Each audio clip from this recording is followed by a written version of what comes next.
Hello everyone, welcome to this channel. Friends, जैसा कि आप जानते हैं आज 22 जनवरी 2023 है और अभी आपके सीटेट के एग्ज़ाम चल रहे हैं।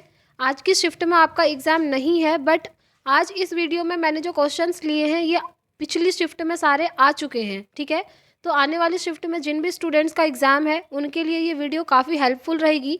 इसलिए आप चैनल पर नए हैं तो चैनल को सब्सक्राइब कर लीजिए ताकि ऐसे ही इंपॉर्टेंट वीडियोज़ की नोटिफिकेशन आप तक पहुँच सके।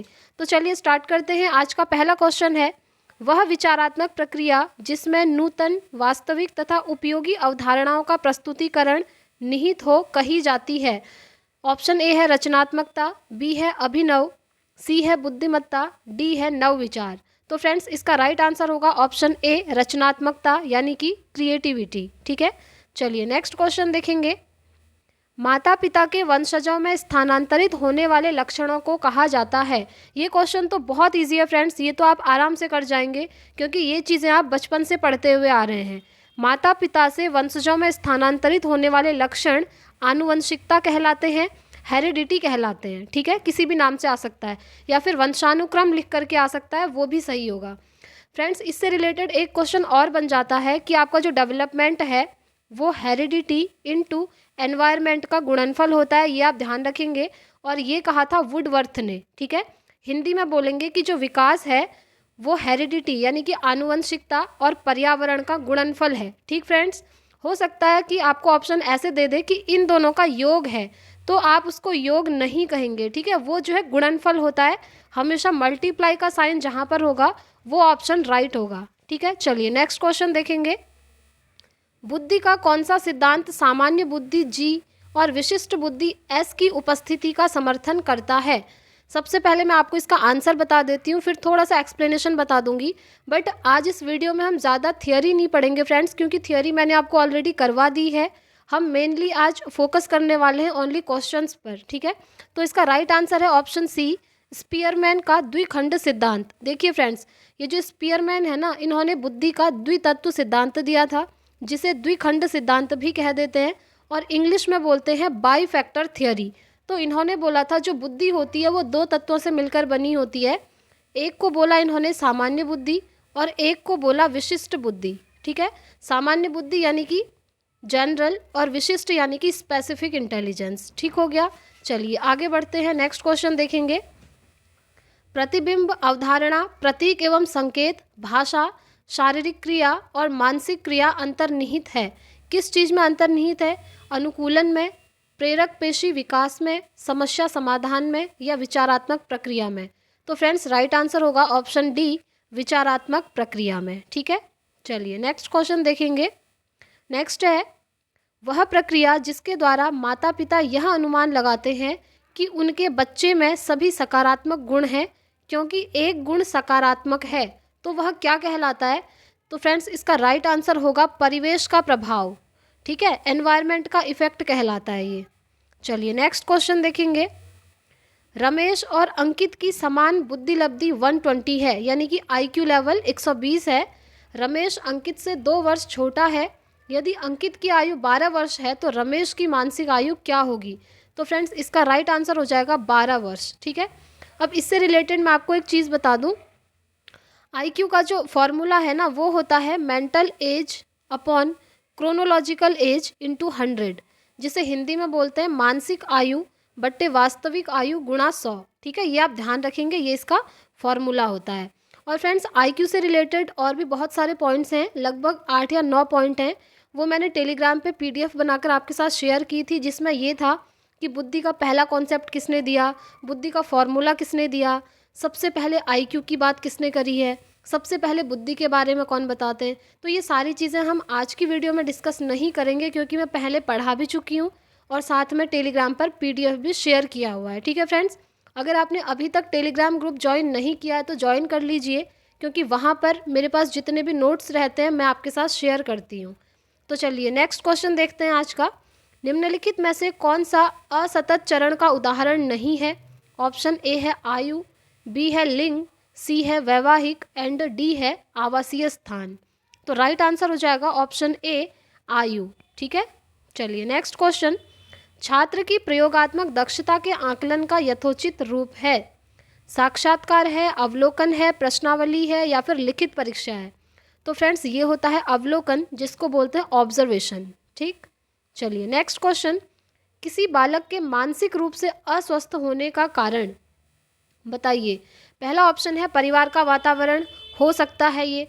कक्षा का वातावरण, ये भी पॉसिबल है। पास पड़ोस का वातावरण, ये भी पॉसिबल है। और ऑप्शन देखेंगे, या फिर उपरोक्त सभी। तो यही इसका राइट आंसर होगा फ्रेंड्स, उपरोक्त सभी। ठीक है, चलिए नेक्स्ट क्वेश्चन। निम्नलिखित में से कौन सी संस्था सामाजिक परंपराओं के हस्तांतरण में सबसे अधिक योगदान रखती है? ऑप्शन ए है परिवार, बी है विद्यालय, सी है पड़ोस एंड डी है इनमें से कोई नहीं। तो इसका राइट आंसर होगा फ्रेंड्स, सबसे पहले है परिवार, फैमिली। ठीक है, यही इसका राइट होगा। Next question. पियाजे के अनुसार मूर्त संक्रियाओं का स्तर किस अवधि में घटित होता है? देखिए फ्रेंड्स, मूर्त संक्रियाओं की बात हो रही है और मैंने आपको पियाजे की थ्योरी बहुत बार करवा दी है। ठीक है, इन्होंने डेवलपमेंट की 4 स्टेजेस बताई थी, जो मैंने आपको न्यूमोनिक के साथ याद करवाया था, SPCF करके। ठीक है, S for sensory motor, P for pre operational, C for concrete operational and F for formal operational. ठीक है, हिंदी में भी आपको इनके नाम याद होंगे। S फॉर सेंसरी मोटर यानी कि संवेदी पेशी अवस्था, ऐसे ही आप लोग हिंदी में देख लीजिएगा, अभी हम डिटेल नहीं जाएंगे। तो इसका राइट आंसर होगा फ्रेंड्स 7 to 11 ईयर। ठीक है, ये जो कॉन्क्रीट ऑपरेशनल की स्टेज होती है ना, यही होती है 7 से 11 वर्ष। और इसी स्टेज में बच्चा मूर्त संक्रियाओं के लिए लॉजिक लगाना स्टार्ट कर देता है। मूर्त संक्रियाएं वो होती हैं फ्रेंड्स, ऐसी चीज़ों के लिए बच्चा लॉजिक लगाता है जो चीज़ बच्चे के सामने होती है, जिस चीज़ को बच्चा टच और फील कर सकता है। ठीक है, वो मूर्त चीज़ें होती हैं। तो इसका राइट आंसर हो जाएगा ऑप्शन सी। चलिए नेक्स्ट क्वेश्चन देखेंगे। बालक में अपराधी प्रवृत्ति के विकसित होने का मुख्य कारण क्या है? देखिए फ्रेंड्स, कभी भी सबसे पहले आप क्वेश्चन को ना ध्यान से पढ़ लीजिएगा, क्योंकि यहाँ पर इन्होंने मुख्य कारण पूछा है, मेन रीज़न। देखिए जो ऑप्शन में दिए हैं ना, इनमें से कुछ भी हो सकता है आंसर, बट इन्होंने मुख्य पूछा है तो आप मुख्य वाला बताएंगे। जैसे ऑप्शन है परिवार का वातावरण, बी है अनुशासनहीनता, सी है आर्थिक अभाव एंड डी है दोषपूर्ण पाठ्यक्रम। तो फ्रेंड्स, अपराधी प्रवृत्ति होने का तो इनमें से कोई भी रीज़न हो सकता है, बट जैसे मुख्य पूछा है तो वो होगा परिवार का वातावरण, क्योंकि सबसे पहले बच्चा जब पैदा होता है परिवार में ही जन्म लेता है ना। तो फैमिली का जो है सबसे ज़्यादा इम्पैक्ट पड़ता है बच्चे पर, इसीलिए इसका आंसर हो जाएगा ऑप्शन ए, परिवार का वातावरण। चलिए नेक्स्ट क्वेश्चन देखेंगे। रक्षा तंत्र बहुत सहायता करता है, किस चीज़ में करता है? ऑप्शन ए है हिंसा से निपटने में, बी है दबाव से निपटने में, थकान से निपटने में या फिर अजनबियों से निपटने में। तो फ्रेंड्स, ये जो रक्षा तंत्र होता है ना, ये दबाव से निपटने में सहायता करता है। ठीक है, ये इसका राइट आंसर हो जाएगा। चलिए नेक्स्ट क्वेश्चन पढ़ेंगे। फ्रेंड्स, ये जो क्वेश्चंस है ना, आपके लिए बहुत इंपॉर्टेंट रहने वाले हैं। आने वाले शिफ्ट में जिनका भी एग्जाम है वो ये वीडियो ज़रूर देखिएगा। Next question. क्रियात्मक अनुसंधान का उद्देश्य है नवीन ज्ञान की खोज, शैक्षिक एवं व्यवहारिक विज्ञान में परिवर्तन, विद्यालय तथा शैक्षिक प्रणाली में सुधार या फिर उपरोक्त सभी। तो इसका आंसर होगा फ्रेंड्स ऑप्शन सी, विद्यालय तथा शैक्षिक प्रणाली में सुधार। ठीक है, नेक्स्ट क्वेश्चन। पुरुष स्त्रियों की अपेक्षा ज़्यादा बुद्धिमान होते हैं, यह कथन क्या है बताइए। सही हो सकता है, बिल्कुल भी नहीं। ऐसा कौन सी बुक में लिखा है कि पुरुष जो हैं स्त्रियों से ज़्यादा बुद्धिमान हो सकते हैं, है ना। ये तो कोई लॉजिक वाली बात ही नहीं हुई। नेक्स्ट है लैंगिक पूर्वाग्रह प्रदर्शित करता है, बिल्कुल सही। यही सही बात है कि पुरुष जो है स्त्रियों से ज़्यादा बुद्धिमान है, ये एक लैंगिक पूर्वाग्रह को प्रदर्शित करता है, यानी कि जो रूढ़िवादिता बहुत टाइम से चली आ रही है ये उसको शो करता है, जिसे हम इंग्लिश में बोलते हैं फ्रेंड्स जेंडर बायसनेस, या फिर जेंडर स्टीरियोटाइप, या फिर जेंडर डिस्क्रिमिनेशन। देखिए फ्रेंड्स, ये तीनों नाम आपको याद रखने हैं, क्योंकि वहाँ पर ऑप्शन में किसी भी नाम से दे सकते हैं। ठीक है, चलिए आगे बढ़ेंगे। Next question. क्रिस्टीना अपनी कक्षा को क्षेत्र भ्रमण पर ले जाती है और वापस आने पर अपने विद्यार्थियों के साथ भ्रमण पर चर्चा करती है। यह डैश की ओर संकेत करता है। तो बताना है कि ये किस चीज़ की ओर संकेत करता है। तो फ्रेंड्स, ये जो है सीखने के लिए आकलन की ओर संकेत करता है। ठीक है, अब देखिए सीखने के लिए आकलन, क्वेश्चन किस तरह से आ रहे हैं ना, एक होता है सीखने का आकलन, एक होता है सीखने के लिए आकलन, और एक होता है सीखने के रूप में आकलन। तो फ्रेंड्स मैंने जब आपको CCE करवाया था ना, कॉन्टिन्यूस एंड कॉम्प्रीहेंसिव इवैल्यूएशन, वो मैंने सारे सब्जेक्ट्स की पेडागोजी की जो प्लेलिस्ट है वहाँ पर करवाया था। तो वहाँ मैंने आपको समझाया था कि जो सीखने के लिए आकलन होता है वो FA होता है, यानी कि फॉर्मेटिव असेसमेंट, जिसे हम कहते हैं रचनात्मक मूल्यांकन। और सीखने का आकलन जो होता है उसे बोलते हैं ऐसे, यानी कि सबमेटिव असेसमेंट, योगात्मक मूल्यांकन होता है, ठीक है। और सीखने के रूप में आकलन होता है सेल्फ असेसमेंट, ठीक है, जब बच्चा खुद का असेसमेंट करता है, जहाँ पर बच्चे की क्रिटिकल थिंकिंग यूज़ होती है, ठीक है। तो फ्रेंड्स इससे ज़्यादा डिटेल में हम आज नहीं जाएंगे क्योंकि हमें मोस्ट इंपॉर्टेंट क्वेश्चंस डिस्कस करने हैं। चलिए नेक्स्ट क्वेश्चन देखेंगे। निम्नलिखित में से कौन सा रचनात्मक आकलन के लिए उपकरण नहीं है, ठीक है, नहीं है पूछ रहा है, और किसके लिए? रचनात्मक आकलन, ये वही होता है फ्रेंड्स FA, फॉर्मेटिव असेसमेंट, ठीक है। ऑप्शन A है मौखिक प्रश्न, ये तो होते हैं। ऑप्शन B है सत्र परीक्षा, ये तो नहीं होता है, फिर भी और ऑप्शन देख लेते हैं। नेक्स्ट है प्रश्नोत्तरी और खेल, ये भी होगा। फोर्थ ऑप्शन है दत्त कार्य, फ्रेंड्स ये भी होगा। तो इसका राइट आंसर यही हो जाएगा ऑप्शन B, सत्र परीक्षा, ठीक है। यानी कि साल में जो एक बार आपकी परीक्षा होती है ना, एग्ज़ाम होते हैं, वो जो है रचनात्मक आकलन के लिए सही नहीं होता है। चलिए, रचनात्मक आकलन के लिए वो चीज़ सही होती है जब एक साल में बीच बीच में आपका आकलन करते रहना होता है टीचर ने, ठीक।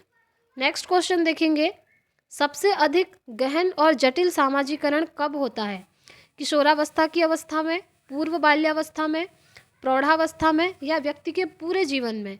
तो फ्रेंड्स ये जो जटिल सामाजिकरण है ये होता है किशोरावस्था की स्टेज में, यानी कि एडोलेसेंस की अवस्था में, ठीक है। यहाँ पर इस तरह से भी क्वेश्चन आ सकता है कि सामाजिकरण के लिए सेंसिटिव पीरियड कौन सा है, तो वो भी यही होगा। फ्रेंड्स देखिए, अगर आप सीटेट का एग्ज़ाम दे रहे हैं ना, तो कुछ पॉइंट्स मैं आपको वीडियो के एंड में बताऊंगी, उन पॉइंट्स को आप ज़रूर पढ़ के जाइए क्योंकि वो हर शिफ्ट में जो है रिपीट हो रहे हैं। जैसे ये किशोरावस्था यहाँ आपको दिख रहा है, एडोलेसेंस को लेकर के बहुत सारे क्वेश्चन अलग अलग तरीके से बन रहे हैं। जैसे एडोलेसेंस को तूफान और तनाव की अवस्था किसने कहा है? वो कहा है स्टेनली हॉल ने। स्टेनली हॉल ने किशोरावस्था नामक एक बुक भी लिखी है। इस स्टेज को एरिक एरिक्सन आइडेंटिटी क्राइसिस कहते हैं, ठीक है, पहचान का संकट बच्चे में इसी स्टेज में आता है, ऐसा कहते हैं एरिक एरिक्सन। बच्चे के अंदर लीडरशिप स्किल्स भी इसी स्टेज में आती हैं, ये भी आपको ध्यान रखना है। तो इससे जुड़ी हुई मोस्ट इंपॉर्टेंट चीज़ें हैं जो मैंने आपको पहले भी करवाई हुई हैं, ये टॉपिक आप स्किप करके मत जाइएगा।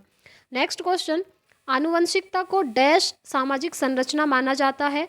तो फ्रेंड्स जो आनुवंशिकता होती है वो स्थिर होती है, ठीक है, स्टैटिक होती है। वो इसलिए क्योंकि आनुवंशिकता वो चीज़ होती है जो जीन्स आपको अपने माता पिता से मिले होते हैं, पूर्वजों से मिले हुए होते हैं, उनमें आप चेंजेस नहीं कर सकते। जैसे आपके हेयर का कलर है, आपकी आई का कलर है, उनमें तो आप चेंजेस नहीं कर सकते, है ना। इसीलिए जो आनुवंशिकता को जो है स्थिर सामाजिक संरचना माना जाता है। चलिए नेक्स्ट क्वेश्चन देखेंगे। सीखने का वह सिद्धांत जो पूर्ण रूप से और केवल अवलोकनीय व्यवहार पर आधारित है, सीखने के डैश सिद्धांत से संबंधित है। किस सिद्धांत से है? विकासवादी से है, व्यवहारवादी से है, रचनावादी से है, या संज्ञानवादी से है? तो फ्रेंड्स इसका राइट आंसर हो जाएगा व्यवहारवादी से है। Option B is the right answer. Next question देखेंगे। अवधारणाओं का विकास मुख्य रूप से डैश का हिस्सा है? तो फ्रेंड्स अवधारणाओं का विकास होता है बौद्धिक विकास से, ठीक है, A option is the right answer. Next question देखेंगे।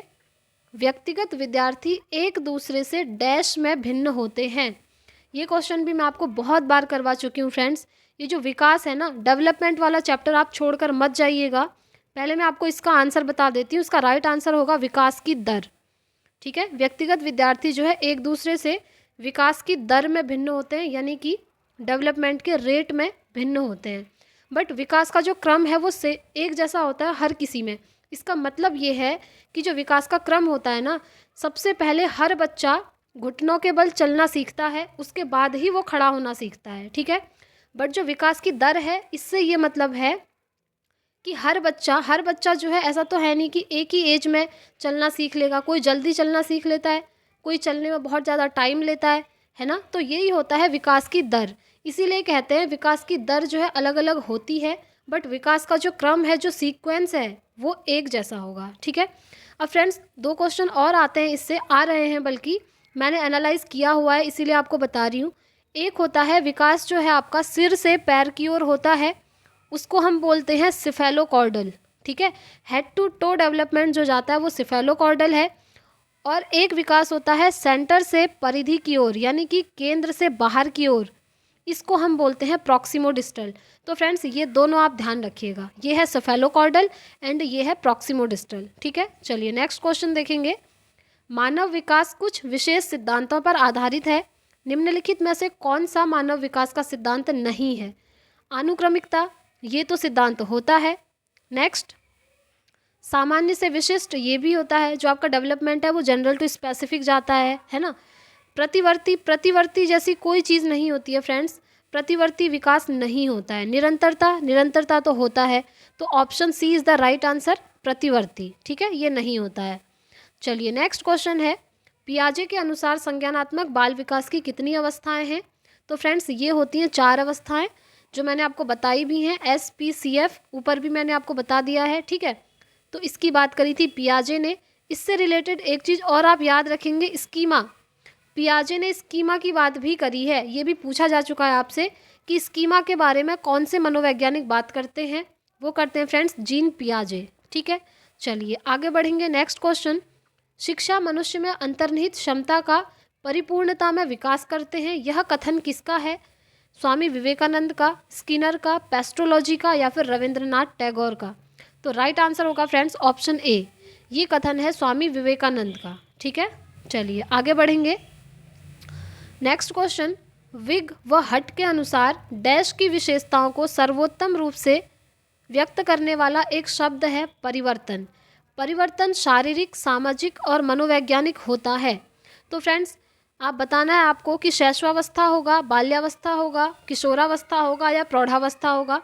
तो फ्रेंड्स ये होगा किशोरावस्था, ठीक है, एडोलेसेंस। देखिए फ्रेंड्स आपके सामने वहाँ जो भी क्वेश्चन आ जाए ना, मोस्टली आंसर किशोरावस्था देखने को मिलता है, क्योंकि किशोरावस्था से सबसे ज़्यादा क्वेश्चन पूछे जा रहे हैं, क्योंकि इसी स्टेज में आपकी बॉडी में सबसे ज़्यादा हार्मोनल चेंजेस होते हैं, मैक्सिमम चीज़ें जो हैं वो यही हैं, ठीक है। तो इसके बारे में आपको पढ़ के जाना पड़ेगा। नेक्स्ट क्वेश्चन, एक बालक जिसकी बुद्धि लब्धि 105 है उसे वर्गीकृत किया जाएगा। देखिए फ्रेंड्स इसके लिए आपको IQ टेबल पढ़नी पड़ेगी, वहाँ पर IQ टेबल में आपको मिल जाएगा। तो जिसकी 105 IQ लेवल होगा ना, बुद्धि लब्धि होगी, तो वो सामान्य बुद्धि, जनरल इंटेलिजेंस के अंदर वो बच्चा आएगा, ठीक है। अब ये जो IQ की टेबल है ये भी मैंने टेलीग्राम पर शेयर की हुई थी, जिन भी स्टूडेंट ने टेलीग्राम ग्रुप को ज्वाइन किया है उनको PDF मिलते रहती हैं। अगर आप चैनल पर नए हैं फ्रेंड्स तो आप भी टेलीग्राम को ज्वाइन कर लीजिए। टेलीग्राम ग्रुप का लिंक मैं कमेंट बॉक्स में पिन कर दूंगी, वहाँ जाकर आप लोग ज्वाइन कर सकते हैं। चलिए नेक्स्ट क्वेश्चन, लॉरेंस कोहलबर्ग विकास के क्षेत्र में शोध के लिए जाने जाते हैं। तो किस चीज़ के लिए जाने जाते हैं? नैतिक विकास के लिए, ठीक है। मैंने आपको इसकी थियोरी भी करवाई थी। लॉरेंस कोहलबर्ग ने नैतिक विकास का सिद्धांत दिया है, जिसमें उन्होंने 3 लेवल बताए हैं और 6 स्टेजेस बताई हैं, ठीक है। ये आपको ध्यान रखना है फ्रेंड्स। चलिए आगे बढ़ते हैं। नेक्स्ट क्वेश्चन, सामाजिक आर्थिक मुद्दों में जूझ रहे उन बच्चों को जिनकी प्रतिभा प्रभावित हो सकती है को डैश सहायता करता है? फ्रेंड्स उनको सहायता करता है स्व अधिगम model, option A is the right answer, ठीक है। चलिए नेक्स्ट क्वेश्चन, एक कक्षा में वैयक्तिक विभिन्नताओं के क्षेत्र हो सकते हैं। वैयक्तिक विभिन्नताएं यानी कि इंडिविजुअल डिफरेंसेस जो होते हैं, हर बच्चा अलग अलग होता है ना, रुचि में भी अलग होता है, सीखने में भी अलग, चरित्र में भी अलग। तो इसका राइट आंसर हो जाएगा ऑप्शन डी, ये सभी, ठीक है। चलिए नेक्स्ट क्वेश्चन देखेंगे। पियाजे के अनुसार बच्चा अमूर्त स्तर पर चिंतन, बौद्धिक क्रियाएं और समस्या समाधान किस अवस्था में करने लगता है? अमूर्त स्तर की बात हो रही है फ्रेंड्स, तो अमूर्त रूप से बच्चा जो चिंतन करता है वो अवस्था होती है औपचारिक संक्रियात्मक अवस्था, जिसे इंग्लिश में बोलते हैं फॉर्मल ऑपरेशनल स्टेज, ठीक है। चलिए नेक्स्ट क्वेश्चन, कौन सा सीखना स्थायी होता है? रटकर सीखना स्थायी होता है? बिल्कुल भी नहीं होता है। वो तो आप आज आपने रटा कल भूल जाएंगे, है ना। तो समझ करके जो चीज़ आप सीखेंगे वही आपका स्थायी होता है। जैसे अभी मैं आपको पढ़ा रही हूँ, मैं आपको एक्स्ट्रा जितने भी पॉइंट्स बता रही हूँ इन क्वेश्चन से अदर, अगर आप लोग ध्यान से उस चीज़ को समझ रहे हैं तो आपको वो चीज़ याद रहेगी, ठीक है। तो ये इसका राइट आंसर हो गया। नेक्स्ट क्वेश्चन, सिर से पैर की ओर विकास क्या कहलाता है? ये मैंने आपको बता दिया था। सिर से पैर की ओर विकास कहलाता है friends cephalocaudal head to toe development. ठीक है, चलिए नेक्स्ट क्वेश्चन है, विविपोरस किसे कहते हैं? विविपोरस वो होते हैं फ्रेंड्स जो बच्चों को जन्म देते हैं, जैसे ह्यूमन हो गए, ठीक है, डॉग हो गया, ये सब क्या है विविपोरस की कैटेगरी में आते हैं। इसी की जगह अगर आ जाए कि ओविपोरस क्या होते हैं, तो ओविपोरस वो होते हैं फ्रेंड्स जो अंडे देते हैं, जैसे हैन है, फ्रॉग है। ठीक है, तो ये क्या होते हैं ओविपोरस होते हैं। विविपोरस की जगह आप ओविपोरस याद रखेंगे। तो इसका राइट आंसर हो जाएगा विविपोरस वो होते हैं जो बच्चों को जन्म देते हैं। ठीक है, तो फ्रेंड्स आज की वीडियो में इतने ही इंपॉर्टेंट क्वेश्चंस थे। आई होप आपको वीडियो पसंद आई होगी। पसंद आई है तो प्लीज़ वीडियो को लाइक एंड शेयर कीजिए, चैनल को भी सब्सक्राइब कीजिए, बेल आइकन प्रेस कर लीजिए ताकि आने वाली वीडियोज़ की नोटिफिकेशन आप तक पहुँच सके। फ्रेंड्स अपकमिंग जो सीटेट होगा उसकी प्रिपरेशन भी मैं आपको करवाऊँगी, इसलिए आप चैनल से जुड़े रहिए। अब मैं एंड में आपको कुछ इंपॉर्टेंट पॉइंट्स बताती हूँ फ्रेंड्स जो रिपीटेड आपसे पूछे जा रहे हैं। सबसे पहला है निपुण भारत। ठीक है, निपुण भारत कॉन्सेप्ट ऐसा है ना फ्रेंड्स जो आप स्किप नहीं कर सकते। सबसे पहली बात तो ये कि अभी 2023 में इससे जो क्वेश्चन बन रहे हैं ये आज तक कभी सीटेट में नहीं पूछे गए। इस बार ये नया टॉपिक इन्होंने पूछा है। ठीक है, इसीलिए मैंने 3 या 4 दिन पहले इसके ऊपर एक वीडियो बनाई है फ्रेंड्स, वो लगभग 2 या 2,500 स्टूडेंट्स ने देख ली है। आप भी उस वीडियो को ज़रूर देखिएगा, क्योंकि अगर आप उसे देख लेते हैं तो ये कॉन्सेप्ट आपका क्लियर हो जाएगा। ठीक है, इससे अदर कुछ पॉइंट्स हैं जैसे NCF 2005 है, NEP 2020 है, ठीक है, और जैसे CCE है। ये ऐसे टॉपिक हैं जिनसे हर शिफ्ट में क्वेश्चन आ रहे हैं फ्रेंड्स अलग अलग तरीके से, तो इन टॉपिक्स को आप ज़रूर पढ़ के जाइएगा। तो फ्रेंड्स आज की वीडियो में हम इतना ही रखते हैं, अब हम मिलेंगे नेक्स्ट वीडियो में। तब तक के लिए thank you, bye bye, take care, all the very best.